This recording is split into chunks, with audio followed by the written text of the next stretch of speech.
Bismillahirrahmanirrahim. Assalamualaikum warahmatullahi wabarakatuh. Alhamdulillah, tsumma alhamdulillah, wassalatu wassalamu ala rasulillah, amma ba'd. Bagaimana kabarnya semua Bapak Ibu? Semoga Anda semua selalu berada dalam rahmat, berkah, curahan cinta dari Allah Subhanahu wa Ta'ala, sehingga hidup Anda penuh dengan keajaiban, penuh dengan keberkahan, penuh dengan kemuliaan, ya. Dan saya harapkan bahwa rezeki berlimpah ruah datang pada Anda semua. Amin ya rabbal alamin. Bapak Ibu, dalam kesempatan kali ini saya ingin menyampaikan materi berjudul Nafsi Nafsi. Judulnya bahasa Arab, Bapak Ibu. Mungkin sebagian di antara Anda sudah mengetahui maksud dari materi berjudul Nafsi Nafsi ini, ya. Artinya nafsi nafsi ini sendiri-sendiri begitu, ya. Karena kita nanti di yaumil akhir akan dimintai pertanggungjawaban terhadap apa yang kita lakukan secara sendiri-sendiri, ya, atau nafsi-nafsi. Nah, Bapak Ibu, dalam menjalankan materi magnet rezeki ini ada yang berkata begitu, ya. Wah, saya nggak bisa nih melakukan ilmu magnet rezeki karena lingkungan saya tidak mendukung begitu, ya. Jadi dia kayaknya materinya Pak Anas nih nggak mungkin deh saya lakukan karena lingkungan saya nggak seperti itu gitu, ya. Lingkungan saya tidak mendukung untuk saya melakukan ini gitu. Ada juga yang mengatakan bahwa alangkah cepatnya proses keajaiban hidup saya seandainya pasangan hidup saya juga melakukan ilmu magnet rezeki ini. Jadi dia berharap sekali pasangan hidupnya menjalankan ilmu magnet rezeki, dan kalau itu yang terjadi pasti deh gitu, ya, keajaiban itu bisa lebih cepat terjadi. Di dalam materi nafsi-nafsi ini akan terjawab Bapak Ibu, ya, bahwa ternyata nggak ada dampaknya, ya. Orang lain melakukan apa terhadap kita nggak ada dampak sedikit pun. Yang bisa merubah dan memberi dan menciptakan atau mengundang keajaiban adalah diri kita sendiri. Ada juga yang dia sebagai pimpinan misalnya, ya, saya sebagai pimpinan rasanya tidak mungkin bisa membuat perusahaan ini mendapatkan rezeki berlimpah kalau para pegawai tidak menjalankan ilmu magnet rezeki. Jadi dia menganggap bahwa ilmu magnet rezeki hanya efektif manakala dilakukan dalam satu lingkup besar sebuah perusahaan. Padahal nggak demikian, Bapak Ibu. Kita menjalankan sendiri sebagai seorang pimpinan saja itu sudah sangat-sangat lebih dari cukup gitu, ya. Sangat lebih dari cukup untuk menciptakan keajaiban. Nah, terus gimana dong karyawan-karyawan kita? Ya nafsi-nafsi, ya, masing-masing gitu, ya. Mulai aja dari diri kita sendiri gitu, ya. Nah, ini kalau tadi dari sisi pimpinan, ada juga karyawan yang ketika mendapatkan ilmu magnet rezeki gitu, ya. Bagaimana bisa saya sebagai bawahan mengubah perusahaan yang sudah mau bangkrut misalnya, ya, sudah mau bangkrut ini, sementara bosnya saja tidak jalankan ilmu magnet rezeki gitu, ya. Jadi dia malah mengatakan bahwa saya tidak mungkin bisa mengubah. Kenapa? Ini bukan perusahaan saya, bukan perusahaan saya, ini perusahaan pimpinan saya, ya. Dan saya nggak mungkin mengubah gitu, ya, apapun yang terjadi di perusahaan ini.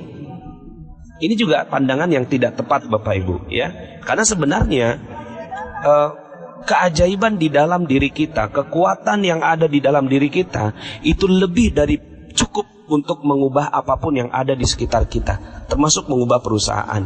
Bahkan mungkin sebagian di antara Anda ada PNS gitu, ya, atau pegawai negara lah begitu, ya. Terus kemudian mengatakan, nggak mungkin Pak Nas, sistemnya udah begitu gitu, ya. Saya nggak mungkin bisa menjalankan ilmu-ilmu magnet rezeki ini manakala sistem yang ada, ya, tidak mendukung gitu. Nah, ini yang akhirnya, ya,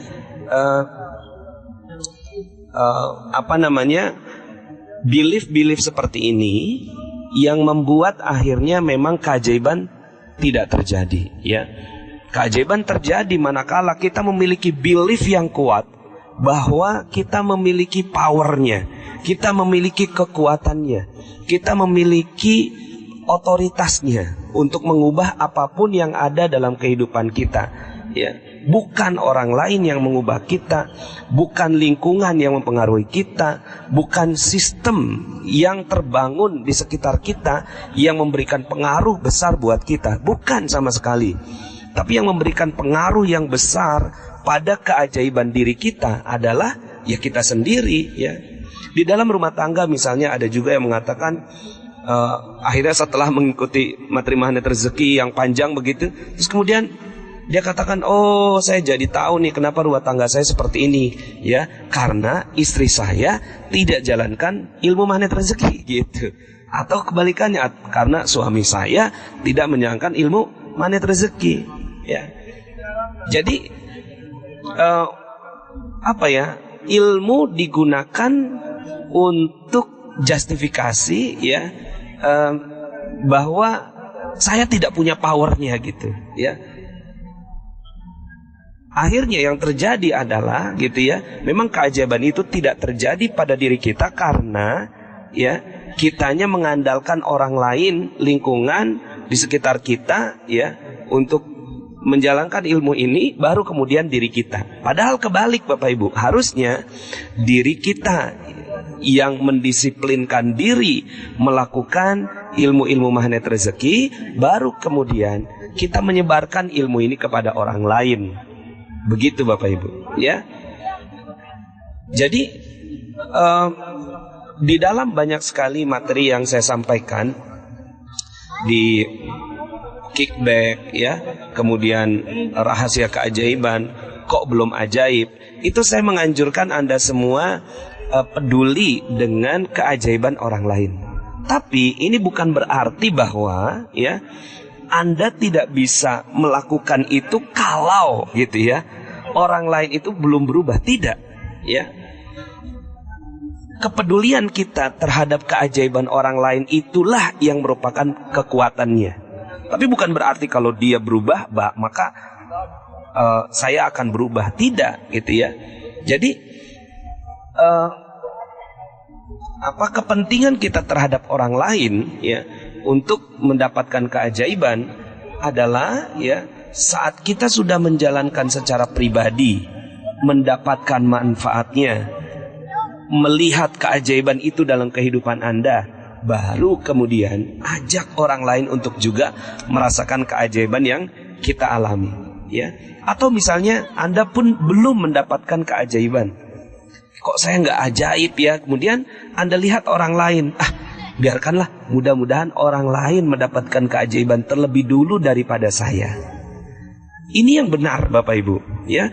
Bukan dengan yang tadi saya sampaikan beberapa keluhan-keluhan, ya, yang akhirnya belief itu yang membuat akhirnya keajaiban tidak muncul Bapak Ibu, ya.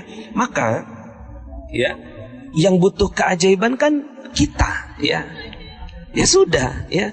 Kita saja fokus jalankan materi-materi ini dengan baik Bapak Ibu, ya. Karena kita nggak pernah bisa merubah apa yang ada di luar kehidupan kita. Kita nggak bisa Bapak Ibu, ya. Semua itu adalah domain Allah Subhanahu Wa Taala, ya. Kita nggak bisa mengharapkan orang lain berubah, ya. Karena itu bukan otoritas kita. Otoritas kita adalah diri kita sendiri. Yang bisa kita ubah adalah diri kita sendiri, ya. Yang kita bisa perbaiki adalah diri kita sendiri. Yang kita bisa undang untuk mendapatkan keajaiban adalah diri kita sendiri, bukan orang lain, ya. Seberapa kuat pun kita berharap orang lain berubah, itu tidak akan pernah sedikit pun bermanfaat apapun. Jangankan kita Bapak Ibu, ya. Nabi Nuh alaihi salam kurang apa? Diangkat jadi nabi Bapak Ibu, ya. Lalu kemudian diilhamkan oleh Allah Subhanahu Wa Taala untuk membangun kapal, ya, yang merupakan gua keajaiban dari Nabi Nuh. Dibangun sama beliau sampai kemudian akhirnya Allah turunkan hujan yang besar. Seluruh kaumnya Nabi Nuh, ya, itu tenggelam, ya, sampai kemudian anaknya Nabi Nuh ini, ya, karena dia kuat, dia bisa memanjat, ya, dia panjat Bapak Ibu gunung yang tinggi. Ketemu sama Nabi Nuh, "Hei anakku, udah sini ayo," gitu kan. "Naik ke kapal ini," gitu kan. "Kamu nggak akan pernah bisa selamat," gitu ya, kecuali pada kapal yang sudah Allah Subhanahu Wa Taala tetapkan untuk kita, gitu. Kata si anak ini, "Enggak, ya. nggak mungkin air itu bisa sampai ke puncak gunung yang paling tinggi ini gitu ya. Akhirnya apa yang terjadi? Yang terjadi adalah si anak ini ya tenggelam. Jadi Nabi Nuh aja ya itu nggak bisa mengubah keadaan yang ada di anaknya Bapak Ibu. Padahal cinta sekali Nabi Nuh gitu kan terhadap anaknya, tapi dia tidak bisa mengubah apapun. Kemudian Nabi Lut Bapak Ibu, Nabi Lut ya alaihi salam yang juga tidak bisa mengubah istrinya ya. Istrinya akhirnya juga kena azab beserta dengan kaumnya. Bahkan Bapak Ibu, apa kurangnya Rasulullah sallallahu alaihi wasallam ya, Nabi Muhammad sallallahu alaihi wasallam ya. Sebegitu cintanya Rasulullah sallallahu alaihi wasallam kepada pamandanya ya, yang menolongnya, membantunya, menjadi pelindung bagi Rasulullah SAW di hadapan kaum kafir Quraisy, tapi beliau tidak bisa memberikan hidayah kepada Abi Thalib ya, kepada Abu Thalib. Nggak bisa Bapak Ibu ya. Maka semua hidayah itu adalah urusan Allah ya, urusan Allah. Nah, yang bisa kita lakukan adalah kita mengubah diri kita sendiri ya. Kita bisa melakukan ilmu-ilmu ini ya kepada kita sendiri ya. Nah Bapak Ibu, jadi nafsi-nafsi aja ya, nafsi-nafsi. Pokoknya kita lakukan aja sendiri, kita yang menikmati sendiri, kita mendapatkan keajaibannya. Kepedulian kita terhadap orang lain adalah hanya sebatas kita berdoa dan berharap agar orang itu mendapatkan apa yang kita juga dapatkan ya. Ya kita menjaga terumbu karang gitu ya. Kemudian kita mendoakan orang lain ya. Kemudian kita sebarkan ilmu magnet rezeki ini ya, sebatas itu aja. Sehingga kita nggak memiliki beban Bapak Ibu ya. Kepada suami, aduh suami saya nggak mau ngikutin Pak magnet rezeki Pak Nas. Nggak perlu. Anda aja udah fokus saja Anda sendiri ya. Nah ini saya ada beberapa kisah Bapak Ibu yang menceritakan untuk memperkuat materi tentang nafsi-nafsi ini. Kemarin ya, beberapa hari yang lalu ya, ini saya sekarang masih ada di Masjidil Haram ya, dan menyampaikan materi ini di depan Masjidil Haram sambil menunggu waktu maghrib. Ketika selesai umroh ya, selesai tawaf, sa'i, tahallul, lalu kemudian ada ketika kita lagi beristirahat begitu, ada seorang ibu yang mendatangi saya ya. Beliau member Magnet Rezeki dan ikut umroh bersama dengan kami ya. Ustadz, ya alhamdulillah gitu ya, saya mau sedikit cerita dan menyampaikan tentang kisah ini Ustadz gitu ya. Gimana Bu gitu? Ada seorang teman saya. Ini teman saya ini sangat keras kepala. Beliau mu'allaf ya, tapi nggak mau sholat gitu ya. Terus kemudian senangnya marah-marah dan seterusnya lah. Perilaku yang tidak baik dan tidak mengundang rezeki begitu. Kemudian akhirnya sama sang ibu ini diperkenalkan magnet rezeki. Coba deh kamu cobain nih magnet rezeki gitu kan. Diperkenalkan magnet rezeki malah marah Bapak Ibu ya. Malah marah, malah nolak dan seterusnya. Sampai kemudian singkat cerita, si temannya ini tiba-tiba ketika dalam perbincangan gitu pakai term-term yang ada di nama magnet rezeki, jagain terumbu karang. Loh berarti ini orang ini denger dong gitu ya. Ya bersyukurlah si ibu ini, alhamdulillah gitu kan, dia mendengar magnet rezeki. Sampai kemudian akhirnya terus teranglah si temannya ini mengatakan bahwa iya saya mendengarkan magnet rezeki dan saya merasakan ada perubahan di dalam diri saya gitu kan. Kemudian dia berharap dan berdoa agar bisa ketemu dengan saya gitu ya. Nah pas training ternyata dia nggak bisa ikut Bapak Ibu.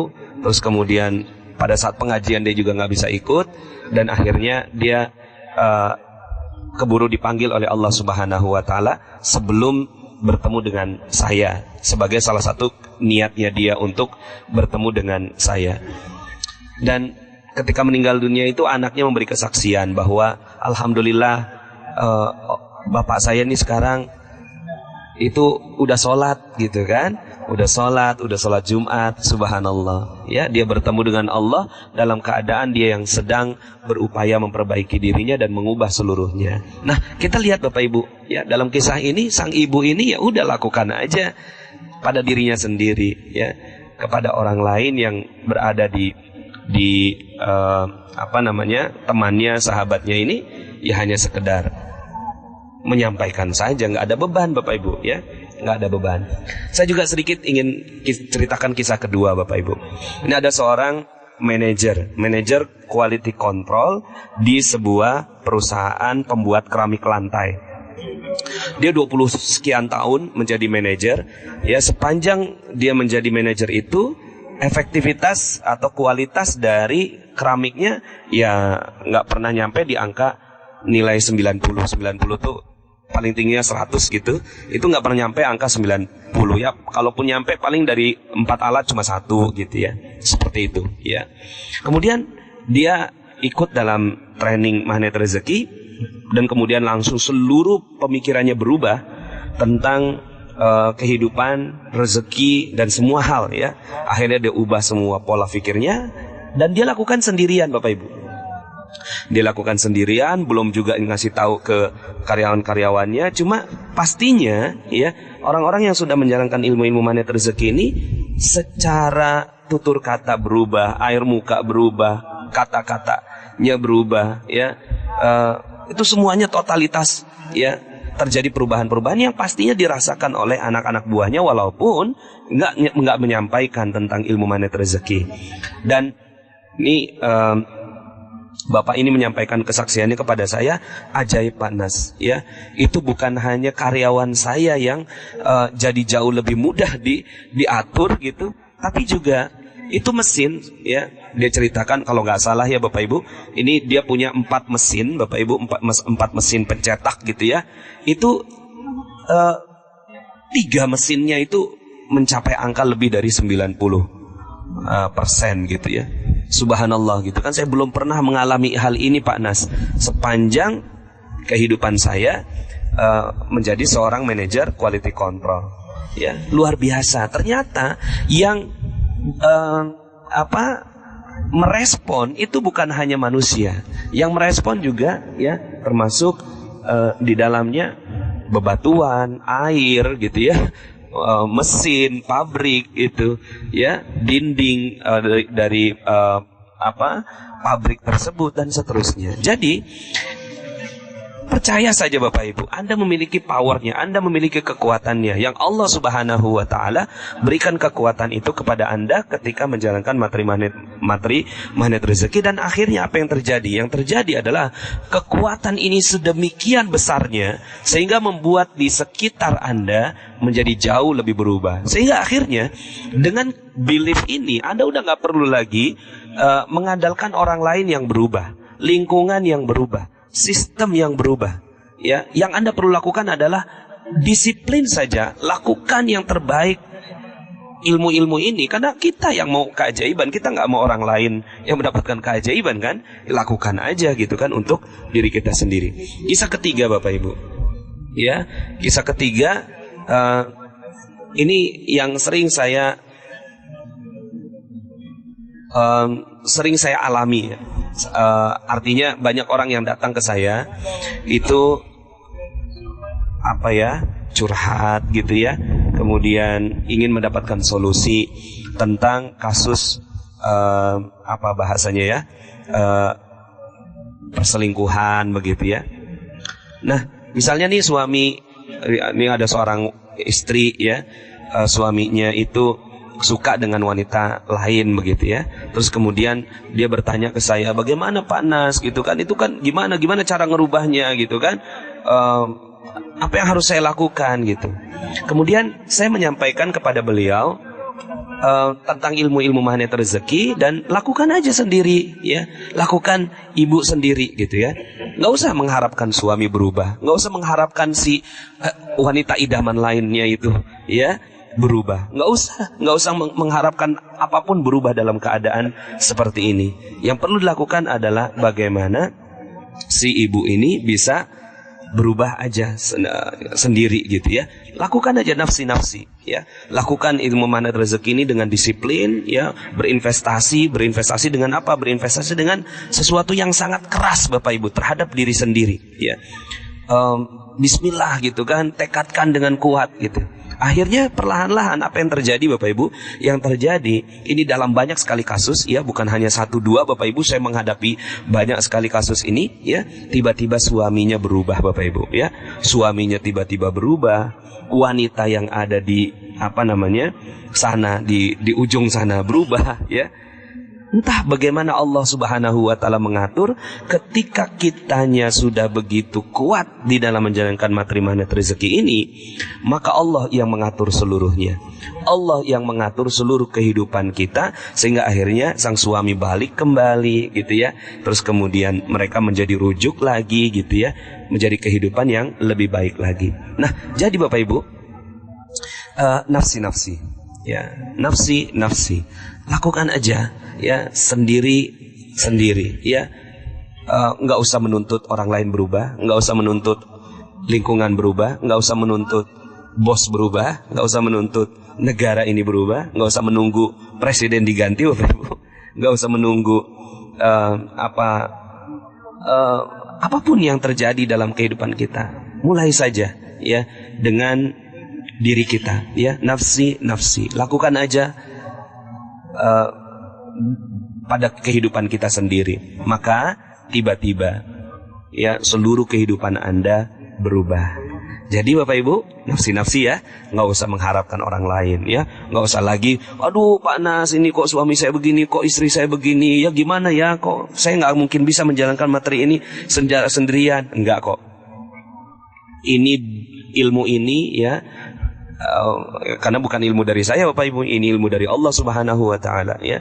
Ini hidayah yang masuk kepada Anda. Kalaulah Allah mengizinkan ilmu ini sampai kepada Anda, maka Allah memang ingin menyentuh Anda Bapak Ibu. Allah ingin menyentuh Anda dan ingin mengubah kehidupan Anda menjadi jauh lebih ajaib.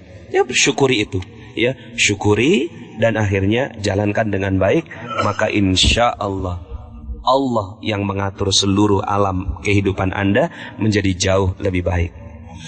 Demikian Bapak Ibu, ya, semoga saya doakan dengan tulus dari hati saya yang paling dalam agar Anda semua mendapatkan keajaiban yang dahsyat, berkah berlimpah, rezeki Anda mengalir deras, ya, tanpa ada yang bisa menghalangi Bapak Ibu, seperti air bah yang sampai akhirnya Anda, ya, memahami bahwa rezeki Anda memang betul-betul seperti air bah. Demikian, ya, saya doakan secara tulus sekali lagi dari Masjidil Haram agar Anda semua menjadi manusia yang luar biasa. Demikian, saya Nasrullah, sampai jumpa dalam audio berikutnya. Assalamualaikum warahmatullahi wabarakatuh.